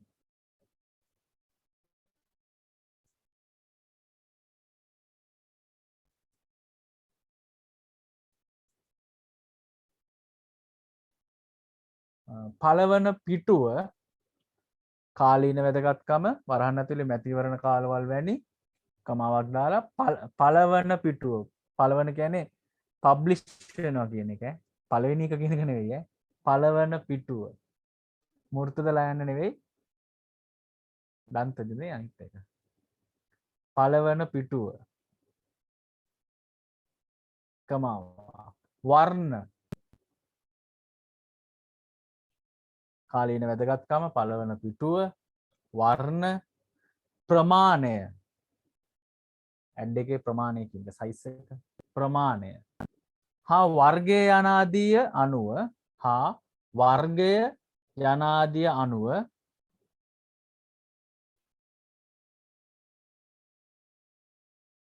කාලීන වැදගත්කම වරහන් ඇතුලේ මැතිවරණ කාලවල වැනි ඊළඟට කමාවක් දාලා පළවන පිටුව වර්ණ ප්‍රමාණය හා වර්ගය යනාදිය අනුව දැන්වීම් වල මිල තීරණය කරනු ලබන්නේ අනුව දැන්වීම් වල මිල තීරණය කරනු ලබන්නේ මෙම දැන්වීම් අංශය විසින්ම වේ. මෙම දැන්වීම් අංශය විසින්ම වේ.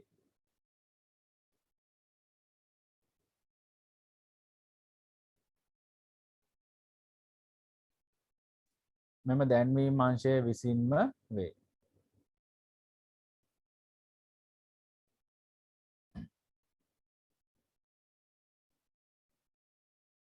අලුච්ඡේදකින් දැන්වීම් අංශය හා සංස්කාරක දැන්වීම් අංශය හා දැන්වීම් අංශය හා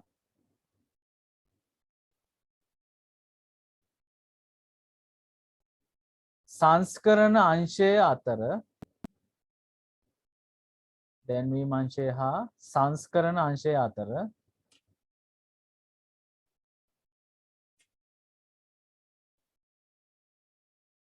දැන්වීම් අංශය හා සංස්කරණ අංශය අතර ඍජු හා මනා සම්බන්ධතාවයක් තිබිය යුතු වේ.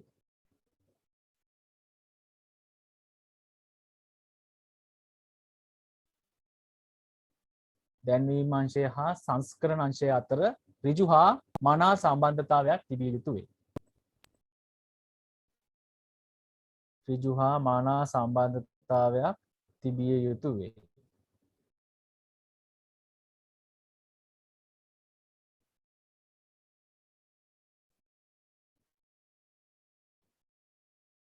මෙහිදී දැන්වීම් අංශය විසින් ඒ පිටුවල දැන්වීම සඳහා මෙහිදී දැන්වීම් අංශය විසින්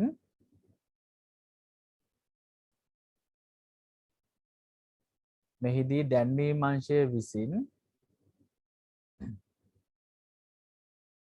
මෙහිදී දැන්වීම් අංශය විසින් ඒ පිටුවල දැන්වීම සඳහා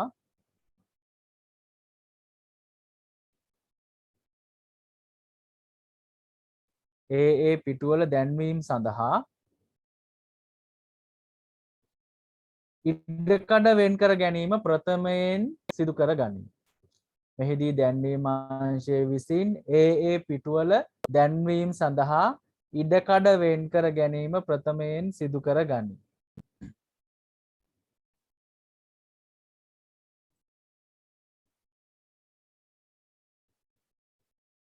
ඉඩකඩ වෙන් කර ගැනීම ප්‍රථමයෙන් සිදු කර ගනී.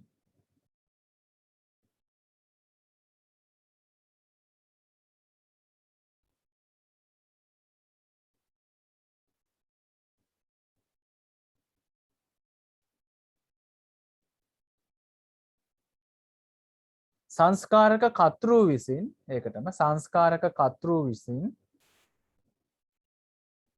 ඒ පිටුවල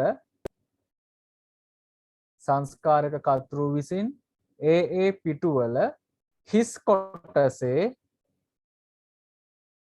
ඒ පිටු සංස්කාරක කර්තෘ විසින් ඒ පිටුවල හිස් කොටසේ සංස්කාරක කර්තෘ විසින් ඒ පිටුවල හිස් කොටසේ තම ප්‍රවෘත්ති හා විශේෂාංග සැලසුම් කළ යුතුය. සංස්කාරක කර්තෘ විසින් ඒ පිටුවල හිස් කොටසේ තම ප්‍රවෘත්ති හා විශේෂාංග සැලසුම් කළ යුතුය. සංස්කාරක කර්තෘ විසින් ඒ පිටුවල හිස් කොටසේ තම ප්‍රවෘත්ති හා විශේෂාංග සැලසුම් කළ යුතුය. right ඕක තමයි දැන්වීම් අංශය ගැන කතා කරේ. ඕනෑම පුවත්පතක අපි දන්නවා දැන්වීම් අංශයෙන් තමයි සල්ලි හම්බ කරන්නේ. right ඒකෙන් තමයි ආයතනයේ දුවන්නේ. එහෙම නැත්නම් ආයතනයේ යැපෙන්නේ දැන්වීම් අංශයෙන් හම්බෙන මුදල් එක්ක. එතකොට මේ දැන්වීම් අංශය ඒ දැන්වීම් වල මිල තීරණය වෙන්නේ එක එක සාධක බලපාන්න පුළුවන්. කාලීන වැදගත්කමක් හින්දා. ඒ කියන්නේ මැතිවරණ කාලයක නම් පත්‍රයක මැතිවරණ ඇඩ් එකක් දානවා දැම්ම කියන්නේ සෑහෙන ගාණක් යනවා. හරි. ඒ වගේ එක එක කාලීන වැදගත්කම අනුව එක වෙන්න පුළුවන්. ඊපස්සේ පළවෙනි පිටුවේද අන්තිම පිටුවේද විශේෂාංග අතරද ඔය වගේ පිටුව අනුව එක වෙනස් වෙන්නත් පුළුවන්. ඊපස්සේ පාවිච්චි කරන වර්ණ, ඇඩ් එකේ ප්‍රමාණය, ඇඩ් එකේ වර්ගය මේ ආදී එක එක කරුණු නිසා මේකේ මිල එහා මෙහා වෙන්න පුළුවන්. ඒක තීරණය කරන්නේ දැන්වීම් අංශය තුලින්. අපි පත්‍ර කාන්තෝරුවකට ගියාම වෙනම අංශයක් තියෙනවා. අපි එතනට ගිහිල්ලා සල්ලි ගෙවලා ඇඩ් එක කොහෙටද වැටෙන්නේ අනාදී ඒගොල්ලන්ට කියලා මේක දාගන්න පුළුවන්. right ඊට පස්සේ මේ දැන්වීම් අංශය සහ සංස්කාරක අංශය සංස්කරණ අංශය කියලා අපි කිව්වේ සංස්කාරක කර්තෘ කෙනෙක් ඉන්නවා කියලා කිව්වේ. right අන්න ඒ අංශය අතර කියන්නේ දැන්වීම් අංශයයි සංස්කරණ අංශයයි අතර ලොකු සම්බන්ධතාවයක් තියාගන්න ඕනේ. නැත්නම් පත්තරේ හරියට මේක මේ ලස්සනට හදාගන්න බැරි වෙනවා. මොකද ඉස්සෙල්ලාම කරන්නේ දැන්වීම් වලට මෙන්න මේ ඉඩ අවශ්‍යයි කියලා ඒගොල්ලෝ කියනවා පත්තරේ සැලසුම් කරනකොට. එතකොට මේ දැන්වීම් වලට ඉඩ ටික තියලා ඉතුරු ටිකේ තමයි සංස්කරණ කර්තෘ විසින් සංස්කාරක කර්තෘ විසින් එයාගේ විශේෂාංග ලිපි, පත්තරේ ලිපි, ප්‍රවෘත්ති අනාදී මේක සැලසුම් කරන්නේ. මේ දෙක එකතු වෙලා තමයි මේ වැඩි ලස්සනට නිර්මාණය කරලා අවසාන වශයෙන් පුවත්පතක් නිර්මාණය වෙලා අපට ලැබෙන්නේ. right එතකොට අපි මහන්සිනේ. එතකොට අපි අද කතා කරා මම හිතන්නේ ප්‍රධාන කොටස් 8ක් වගේ කතා කරා පුවත්පතක ප්‍රධාන අංශ විදියට. right අපි මොනවද කියලා බැලුවොත් එහෙම